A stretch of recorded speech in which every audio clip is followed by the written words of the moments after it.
Number 6 یہاں ایک بات بیان فرمائی جو پہلے پاروں میں بھی چل رہی ہے۔ یہود و نصارہ کے جرائم بیان کی ہیں، مختلف طریقوں سے دین پر حملہ کرنا اور دین کو مجروح کرنا، حضرت عیسیٰ علیہ السلام کو قتل کرنے کی کوشش کرنا، سازشیں کرنا، اور پھر یہ بتایا کہ انہیں کوششیں کی ہیں، سازشیں کی ہیں مگر ناکام رہے ہیں۔ اور اسی طرح ان میں سے نصارہ کا جو عقیدہ تھا، عیسائیوں کا، اس کا ذکر کیا ہے کہ وہ عقیدہ تثلیث کے قائل تھے، ثالث و ثلاثہ۔ وہ کہتے ہیں عیسیٰ علیہ السلام بھی تین میں سے ایک خدا ہے، روح القدس خدا ہیں، اللہ تعالیٰ خدا ہیں، عیسیٰ علیہ السلام خدا ہیں، تین کا مجموعہ خدا ہے۔ مختلف ان کے ذہان تھے، بہرحال عقیدہ تثلیث ہے، تو اس کا اللہ تعالیٰ نے باطل ہونا اور غلط ہونا بیان فرمایا۔ سورۃ المائدہ، المائدہ کہتے ہیں عربی میں دسترخوان کو، چونکہ اس میں ذکر ہے اس بات کا کہ عیسیٰ علیہ السلام نے اللہ تعالیٰ سے دعا مانگی تھی کہ یا اللہ مائدہ یعنی دسترخوان آسمان سے نازل فرما، اس لیے سورت کا نام ہی سورۃ المائدہ ہے۔ اس میں اللہ تعالیٰ نے حلال اور حرام چیزوں کا قدر تفصیل کے ساتھ ذکر فرمایا ہے، حکم دیا ہے عہد کو پورا کرو، وعدوں کو پورا کرو، معاملات کو ٹھیک رکھو۔ جو حرام چیزیں ہیں، مردار ہے، جب ذبح کرتے ہیں تو رگوں سے خون نکلتا ہے، دم مسفوح، بہنے والا خون ہے، خنزیر کا گوشت ہے، وہ جانور جو غیر اللہ کے نام پر ذبح کیا جائے بطور خاص، یہ وہ مردار ہیں کہ جس سے تمہیں بچنا چاہیے، تمہارے اوپر حرام ہیں۔ پھر حالت اضطرار کا بیان فرمایا ہے، یعنی چیزیں حرام ہیں، لیکن اگر کوئی انسان بھوک کی وجہ سے اتنا مجبور ہو جائے کہ چیز نہ کھائے تو مر جائے گا، تو اس حد تک اس کو کھانے کی گنجائش ہے جس سے اس کی جان بچے،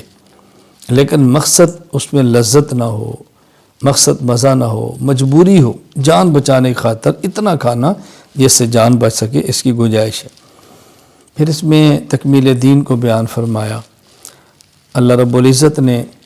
اپنے پیارے حبیب حضرت محمد صلی اللہ علیہ وسلم پر دین کو کامل اور مکمل فرما دیا ہے۔ دین کے کامل اور مکمل ہونے کا معنی یہ ہے اللہ تعالیٰ نے کچھ مسائل قرآن کریم میں بیان فرمائے، کچھ مسائل احادیث میں بیان فرمائے،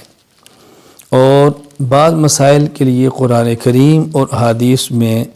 اصول بیان فرما دیے، جن اصولوں کی روشنی میں باقی ماندہ مسائل کو نکالا جائے گا، اور ان مسائل کو نکال کر دینے کے لیے اللہ نے امت کو مجتہد اور فقہ عطا فرما دیے۔ تو یہ معنی ہے کہ اللہ تعالیٰ نے دین کو کامل اور مکمل فرما دیا، یعنی سب چیزیں اپنے پیارے حبیب صلی اللہ علیہ وسلم کے ذریعے اس امت کو اللہ تعالیٰ نے عطا فرما دی ہے۔ یہود و نصارہ کا ایک دعویٰ تھا ہم اللہ تعالیٰ کے بیٹے ہیں، اللہ تعالیٰ کے محبوب ہیں، اللہ تعالیٰ ہمیں عذاب نہیں دیں گے۔ ان کے اس دعوے کی تردید کی ہے کہ اللہ تعالیٰ کے ہاں تو معیار تقوی، نیکی، صحت عقائد ہے، تو وہی اللہ تعالیٰ کا محبوب ہے جس کی عقائد ٹھیک ہے اور اعمال ٹھیک ہے۔ اگر عقائد میں فساد ہے تو اللہ تعالیٰ کا محبوب کیسے ہو سکتا ہے؟ تو پھر یہ بات یہود کو سمجھائی کہ یہ بات تمہاری غلط ہے اور تمہارا دعویٰ باطل ہے، اور اس میں ہمیں سبق دیا گیا ہے کہ محض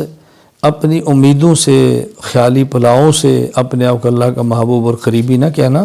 تیاری کرو، عقائد ٹھیک کرو، اعمال ٹھیک کرو، اور اس سے تم اللہ تعالیٰ کا محبوب بنو گے۔ پھر اس بارے میں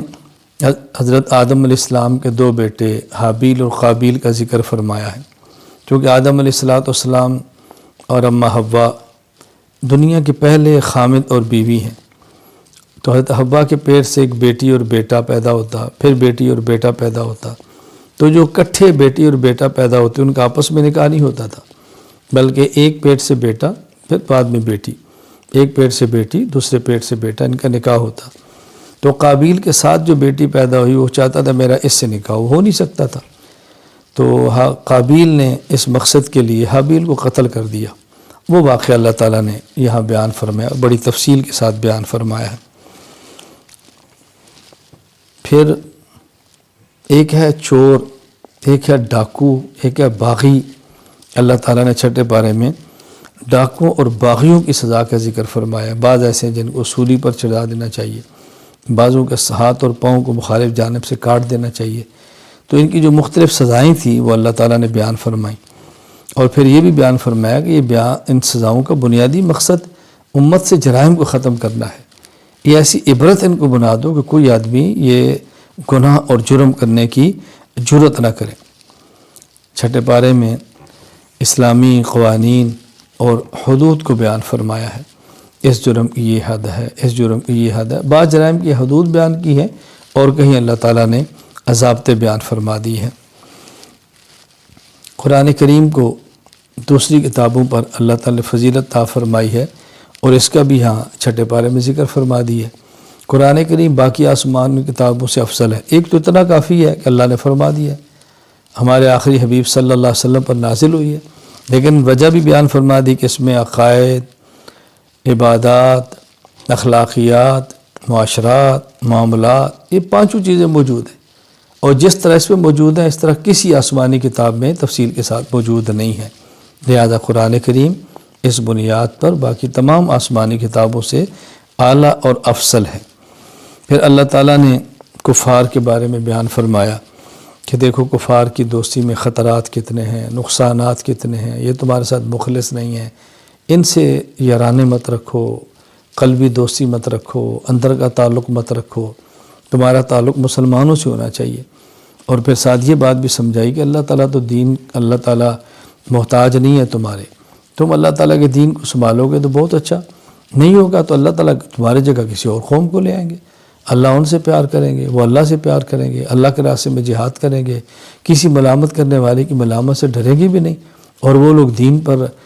دین کو پیش کریں گے، دین پر عمل کریں گے۔ تو ہمیں سوچنا چاہیے کہ ہم نے کفار سے یارانہ اور دوستانہ بھی نہیں رکھنا، اور ڈرتے ہوئے اللہ کے دین کے کام کے اندر لگا رہنا ہے۔ آخر میں ایک بات فرمائی کہ دیکھو تمہارے دشمن یہود بھی ہیں، تمہارے دشمن نصارہ بھی ہیں، یہودی بھی مسلمانوں کے مخالف ہیں، نصارہ بھی مخالف ہیں، دونوں تمہارے مخالف ہیں، لیکن ان میں زیادہ نفرت اور زیادہ دشمنی اور زیادہ کینہ مسلمانوں کے ساتھ جو رکھتے ہیں وہ یہود ہیں، اور عیسائی ان کی نسبت نرم دل ہیں۔ اللہ تعالیٰ کی بات برحق ہے، اللہ تعالیٰ کی بات بالکل بجا ہے، جو فرمائے 100% ٹھیک ہے۔ لہذا ہمیں بھی اس بات کا اہتمام کرنا چاہیے، جب یہود اور نصارہ ہمارے دشمن ہیں تو ہمیں چاہیے ہم ان کو اپنا دشمن ہی سمجھیں، اپنا خیر خواہ نہ سمجھیں، وہ ہرگز ہم سے راضی نہیں ہوں گے،